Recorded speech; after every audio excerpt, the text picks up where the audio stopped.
Something else that completely sucks about attempting to recover from social anxiety disorder is that, from my experience or my knowledge of it, from what I've heard and seen, is that eye contact is a key component.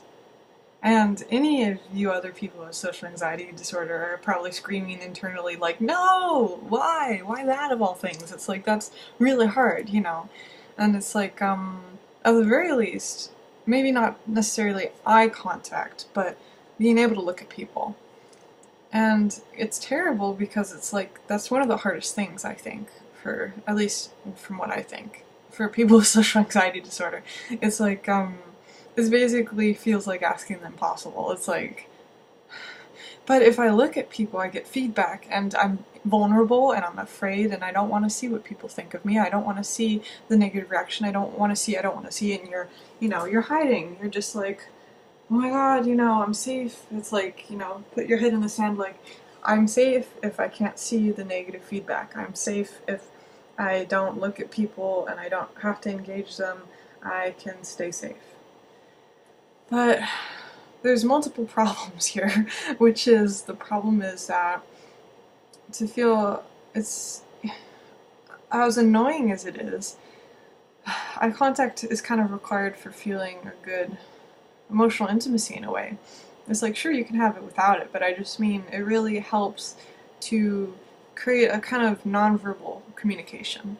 And it's like, you can survive on, just verbal communication without looking at someone, but it's like, it really cuts off a significant amount of it, and it allows for way more wild, crazy interpretations by your brain.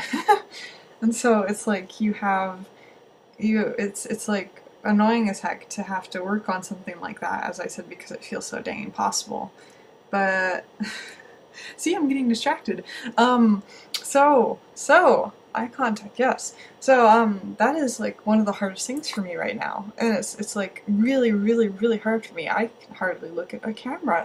It's like, how am I going to do this? But it's important for me to keep working on, because without knowing the feedback, with everything being kind of a mystery, like not knowing exactly what's happening, not knowing exactly how people are reacting to you, you're going to blow it way out of proportion. You're going to go outside and you're going to do something that scares you. Maybe you'll wear some outfit that's really bold or something.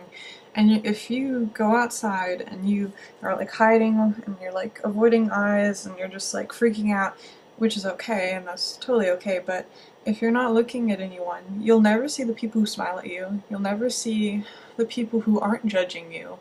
You'll only avoid all knowledge. You'll avoid all impact of learning. You won't learn anything really from, and all you'll be left with is your interpretation of it. All you'll be left with is the fear. Like, you'll come home and be like, oh my god, that was terrifying, that was awful, but you won't have anything really to counteract that.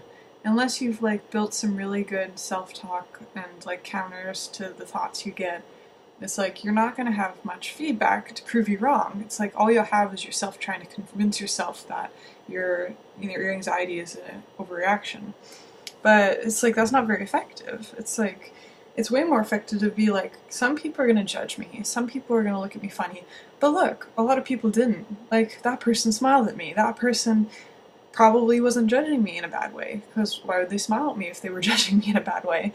And so that is something that I'm really trying to work on, that's really, really hard, and that I encourage you to work on, and it's going to be really, really hard, to at least kind of look towards people more, to look at their body, to look around a little bit, to practice like darting back and forth with your eyes at people's face, look near their face, try to like reduce the flinching, reduce the avoiding all feedback thing, because it's like, if you can do that, then you slowly have access to information that slowly proves yourself wrong. Proves that the level of anxiety you've created around a situation is not necessarily true. And hopefully not true, because, of course there's a chance that you'll do something and people react badly to it. But it's like, that's also valuable information sometimes. It's like, then you'll at least know, oh, in this neighborhood, that pisses a lot of people off when I do this, and that's important information too. But it's like, the more important thing is just if you're getting positive input from people and things are less scary than you expected, you have to be able to see it in people, because people are what you're afraid of. But there's that temptation of avoidance of, I don't want to know, it'll crush me if I know, if someone rejects me or gives me a bad look or something, I'm gonna be crushed. And it's like, I think that's the biggest challenge, is like being like willing to face that risk, to see how people are actually seeing you, and to feel the positive feelings from that, to feel people actually not judging you. Because it's like, my wife, for instance, is like dressing up and stuff, and she was really nervous about dressing up. She was just like, oh my god, you know, I'm gonna be really anxious, kind of thing. But she's actually a really friendly person who doesn't have huge social anxiety problems. So she actually looks around.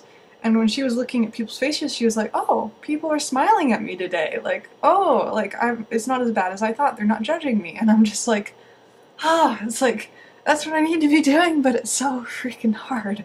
So I really encourage that to be a baseline for working on things. And just, as I said, that's kind of stressful, because it's like, that's really hard. And to practice smiling at people and seeing if they smile back, you know, just trying to have a sense of humor is really important. To try and change from the I'm afraid, I'm defensive, I'm hiding feeling to, you know, I want to see what this person does. I want to see what they do when they look at me, what happens when I wear something silly, you know, and I want to actually receive correct information about this. Easier said than done, but that's something I recommend that I'm trying to do. Trying to follow my own advice. It's not very easy, but good luck.